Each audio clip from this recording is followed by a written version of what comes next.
Technology కానీ modernisation కానీ ఎవరైనా ఈ దేశ హితం కోసము ప్రజలకు బాగుపడాలని చెప్పి వాడతారు. అసొంటిది వీళ్ళు ఏం చేస్తున్నారు? డీజిల్ ధరలు ఎంత ఉండే? 3.5 రూపాయలు ఒక లీటర్ మీద కాంగ్రెస్ హయాంలో వసూలు చేసేది పన్ను. ఒక స్థాయిలో బీజేపీ 33.5 రూపాయలకు పోయింది వసూలు చేసుకుంటా. అది తగ్గించాల్సినటువంటి బాధ్యత నీ మీద లేదు. ఏమనంటే పెరిగినప్పుడల్లా ఇంటర్నేషనల్ క్రూడ్ చూపిస్తాడు, అగో కాడ పెరిగింది కాబట్టి మేము ఇక్కడ పెంచినామని చెప్పి. మరి ఆడ తగ్గినప్పుడు ఈడెందుకు తగ్గిస్తలేవు? ఇప్పుడు ఎన్నికల కంటే ముంగడ మరి ఆడ తగ్గలే, ఈడ 2 రూపాయలు ఎట్లా తగ్గింది? ఎవరి చెవులలో పువ్వులు పెడతారు ఈ పువ్వు పార్టీ వాళ్ళు వచ్చి. తెలంగాణకు చేసింది ఏంటి అని అంటే జవాబులు లేవు, దేశంలో ప్రజలకు ఏం చేసిరంటే జవాబులు లేవు. ఇంకొక ముఖ్యమైనటువంటి విషయం, బీజేపీ మీరు ఈడ బలోపేతం కానికే కారణమైంది అని అంటే మోడీది ఏదో మాన్యా నడుస్తుందంట. అగో పక్క రాష్ట్రంలో నడుస్తుంది, ఇంకో రాష్ట్రంలో నడుస్తుంది, అంతటా అదే నడుస్తుంది. మీ అందరికీ ఒక చేదు నిజం చెప్పాలి, ఆ రాష్ట్రంలోకి పోయి కూడా ఈడ బాగా నడుస్తుంది కాబట్టి ఆడోట్లేరు అని అడుగుతురు.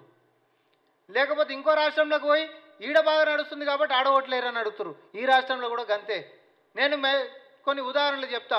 హర్యానాకు సంబంధించినటువంటి ప్రధానంగా ఉండేటటువంటి చాలా ఊర్లు ఈరోజు బీజేపీని బహిష్కరణ చేసినాయి. మీరు అధికారంలో ఉంటున్నటువంటి రాష్ట్రంలో మీ పార్టీని బహిష్కరణ చేసినాయి.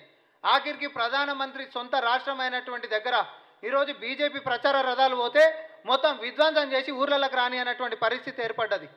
ఈ చేదు నిజాలు ఏవి కూడా ఇక్కడ చూపించేటటువంటి పరిస్థితి లేదు. తమిళనాడు గురించి మాట్లాడతారు, ఏదో దక్షిణ భారతదేశంలో ఏదో ఒరగబెట్టేసారు, మనకు అన్నిటికీ ఇచ్చిర్రు అని చెప్పి. మనం కడుతున్నటువంటి దానికంటే మనకు వచ్చేటటువంటిది, మనం రూపాయి కడితే మనకు వస్తుంది చారనన్న. అరే మన ఆత్మగౌరవ విషయము మనకి ఇవ్వాల్సినటువంటి ఇస్తలేవు సరే వేరే సంగతి, కానీ అబద్ధాలు, విద్వేషాలు, విధ్వంసాలతోటి విలువలు లేకుండా రాష్ట్రాన్ని విధ్వంసం చేసేటటువంటి కుట్ర బీజేపీ చేస్తుంది.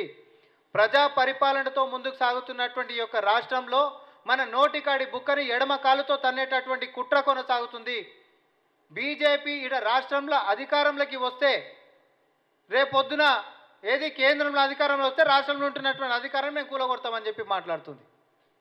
ఇన్ని రోజులు మరి కాంగ్రెస్ పార్టీ రాష్ట్రంలోకి వస్తే ఉచిత రవాణా ఇస్తున్నాము, 200 యూనిట్ల కరెంట్ ఇస్తున్నాము, లేకపోతే డ్వాక్రా మహిళలకు మనం ఆదుకుంటున్నటువంటి అంశాలు మనం చూస్తూ ఉన్నారు. ఆరోగ్యశ్రీ 5 లక్షలకి 10 లక్షలు పెంచింది మీరు చూస్తూ ఉన్నారు. కొలువులకు సంబంధించినటువంటి చిత్తశుద్ధి మీరు చూస్తూ ఉన్నారు. ఇవన్నిటినీ కూడా మళ్ళా పక్కదారేయానికే నోటికాడు బుక్క తననికే మళ్ళీ కుట్రలు పన్నుతూ ఉన్నారు. ఈరోజు మనందరం కూడా ఒకటే అంశం మీద బీజేపీ నేతల దగ్గర మీ ప్రోగ్రెస్ రిపోర్ట్ ఏంటిది అనేటటువంటి సింగిల్ ప్రశ్నతోటి దయచేసి ప్రజలు మొత్తం ముందుకు రావాల్సిందిగా కాంగ్రెస్ పార్టీ విజ్ఞప్తి చేస్తూ ఉంది.